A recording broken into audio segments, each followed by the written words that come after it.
Welcome to Conversations. I'm Muqtadar Khan, your host, and today I'm going to talk to you about United Arab Emirates' decision to leave OPEC, and want to basically explore what the geopolitical ramifications of that major decision is, and that is the question that I really want to ask. I mean, prima facie, it is clearly going to fragment Arab unity. It is going to also basically fragment GCC. But what else is happening behind the scenes, and what are the potential ramifications for United Arab Emirates and the region in terms of the order that we expect will emerge after the end of the war with Iran, if there is an end. Or by the end of war, we mean not essentially a ceasefire that is default end to the war, but one where there is some kind of a negotiated end to the war and all parties come to some sort of an agreement. And what will that agreement be, and how does UAE's weakening of OPEC and by default Saudi Arabia impact on that potential discussion? And I must point out that as discussions have now focused on United Arab Emirates foreign policy, there is a lot of interesting things emerging. For example, there are those analysts who argue that one of the reasons why UAE told Pakistan to essentially reimburse the $3.5 billion that UAE had deposited in Pakistani banks in order that Pakistan could have certain foreign exchange reserves to meet IMF conditions for IMF bailouts. Some of the proxies of UAE are suggesting that that was as a punishment for Pakistan for essentially playing such an important role in the mediation, because UAE didn't want this war to end. United Arab Emirates wants essentially what Israel wants, which is to basically demolish Iran as much as possible. I mean, they would want to see a regime change in Iran, but they are quite unhappy that Donald Trump has stopped the war and is not punishing Iran as much as UAE would like to. Also, I guess the UAE has suffered significantly at Iran's hands in this war, and they would have probably wanted naturally to see more damage done to Iran. But this decision essentially is being couched as strategic autonomy. UAE finds itself a member of a cartel, which is by proxy led indirectly by Saudi Arabia. OPEC was one of the institutions or instruments through which Saudi Arabia basically established its hegemony in the Gulf countries, and not only that, but indirectly controlled both the supply of oil as well as the cost or the price of oil. If you remember, in my initial reaction to the news that UAE was going to leave OPEC, I had prepared this particular slide for you to look at it. And according to this, OPEC provides about 36 to 40% of the global oil supply, and of which about 4.4% of OPEC's of the global oil supply comes from UAE. So in that sense, while UAE is the third biggest producer of oil inside the OPEC, it is not really a major supplier of that of the world, so to speak, just about 3.5%. And that is a deficit for, if UAE was not in the market, for example, for Russia, which is about 12%, and Saudi Arabia, which provides 12%, the United States, which is actually the number one producer of oil with 16% of the global production, these countries could just ramp up very easily to make up for whatever UAE does provide. But the UAE is saying that the reason why it's leaving OPEC is because it wants more strategic autonomy. It feels constrained. It has invested heavily. So it has a quota of 3.5 million barrels per day. That is the amount of oil it produces. But it has invested more in its oil infrastructure and now has a capacity of nearly 5 million barrels per day. and that would increase its production by 30%. Its revenues are around $120 billion, depending upon the price of oil at that point. So they feel that essentially they will make anywhere between $40 to $50 billion extra per year if they were to leave OPEC and not be constrained by the pricing and production limits that OPEC imposes on the global market. But you must understand this, that there is a very clear relationship between supply and demand. So if UAE were to leave OPEC and increase its supply of oil, I'm not very sure that other countries are going to reduce their production in order to maintain the price of oil by keeping the total oil production at the same level. So if UAE produces a million and a half barrels extra every day, it's going to glut the market to some extent. It'll be about 1.5% of the global oil production, and it will bring down the price definitely. So what UAE gains by selling more oil, it will probably lose some of it because the price of that oil will go down. So I don't think the gains will be as much as we are theoretically posing. The point that I'm trying to make is that it is not an economic decision. It's not about OPEC quotas. I think that just the fact that UAE cannot get whatever it wants in OPEC must be rankling them, and it must be irritating them that the Saudis get to dictate what other countries in the region do. But I think that there is something bigger. It is a grand strategic shift. UAE is making some fundamental changes in its foreign policy, and which is going to impact Arab unity, Gulf unity, the balance of power in the Gulf as well as in the rest of the world. So I think this is what is happening, that UAE sees itself as a major power and a peer competitor of Saudi Arabia. And I will do a comparison between the two of them, and we can explore whether they are peer competitors or not. But it sees itself as a peer competitor and wants to have as much influence on the regional affairs as Saudi Arabia does. But the issue is that by fragmenting GCC at a time when people thought that GCC will come together because they have all been attacked by Iran, even Oman was attacked by Iran. Which Oman was seen as one of the most sympathetic states. Oman and Qatar were the most friendliest to Iran, and even they were attacked. Especially Qatar has suffered significantly. Its infrastructure has been hit very hard by Iranian attacks. So the assumption was until recently that the Gulf countries had a lot more reasons to come together, to have joint protections, to basically come up with a military plan, a military cooperation plan, which will ensure that they are better protected and not just rely on the United States or some other foreign country to come and protect them, but to become more self-reliant through mutual support and cooperation. So the assumption was that soon GCC will get its act together. They will come up with some sort of a joint command to protect themselves from Iran's future aggression, because no matter what, Donald Trump has by default made Iran a more powerful state. Even though it has damaged much of its military capabilities, Iran is coming out as a much powerful state in the Persian Gulf, far more than it was prior to the war, where it tried to dominate the region through its proxies.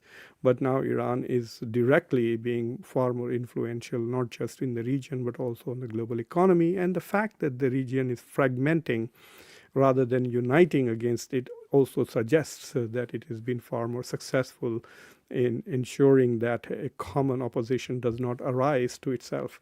So instead of GCC coming together to come up with a joint plan to deter Iran or to combat Iran or defend themselves from Iran, they are breaking away. Now, what does this breaking away do? We will do another show some other time in which we will talk about how these countries are breaking away, because there isn't a common pattern. Each country seems to be having its own way. For example, Saudi Arabia has a back channel discussions and with Iran itself. It is trying to mend its relations with Iran, even though it has allowed its bases to be used by U.S. and Israel to attack Iran, and Iran has retaliated very aggressively against Saudi Arabia. Not as much as UAE, but definitely it has attacked Saudi Arabia, and it did attack Saudi Arabia in 2019 also. But nevertheless, the Saudis are reaching out. They are reaching out to Pakistan. They're building a so-called Sunni NATO kind of thing with Turkey, Egypt, and Pakistan.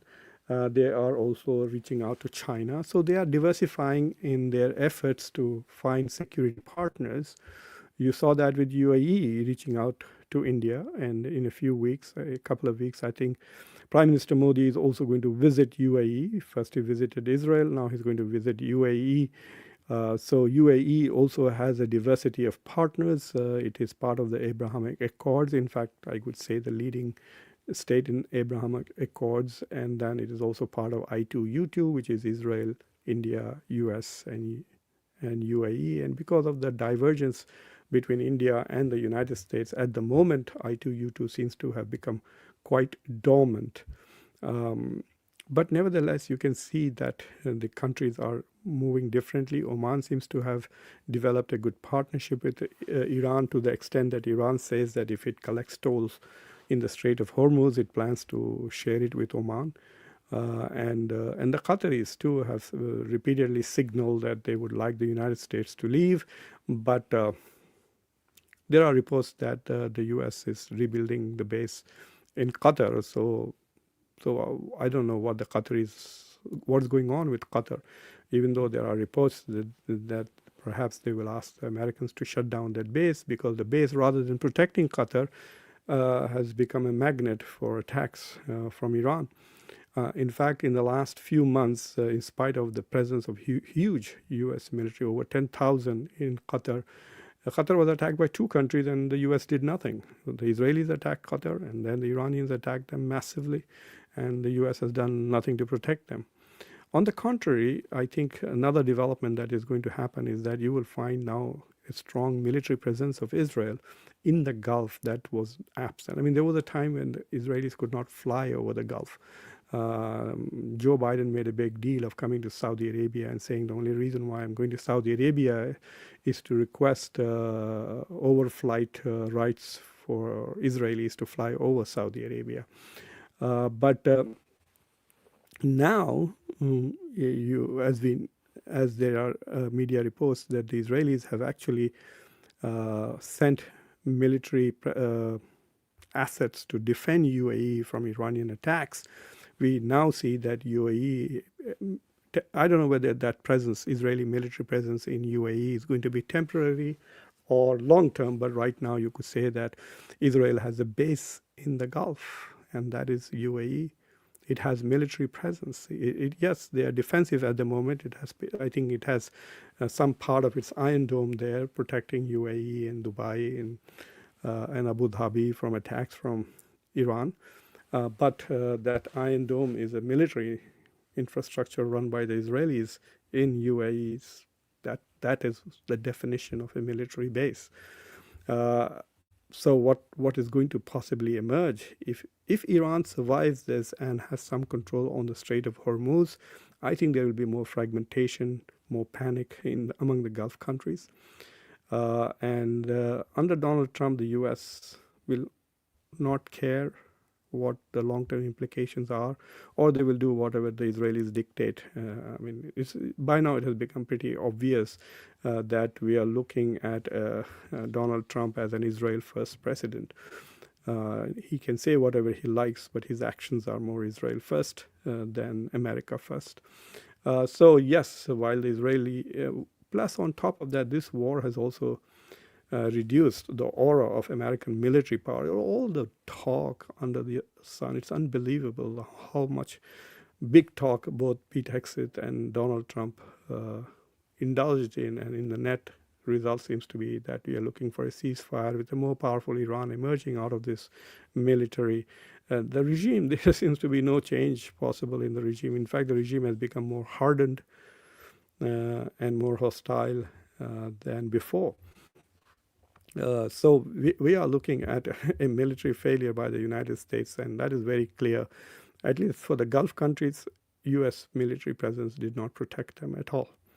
They have suffered significantly at the hands of Iran. They might suffer more if there is more military action in the region. But I think the presence of Israel will increase significantly. I think you will see a greater presence of India in UAE in matters of defense. I'm not very sure that Indians will put troops out there, but there will be a lot of chatter about defense and talk.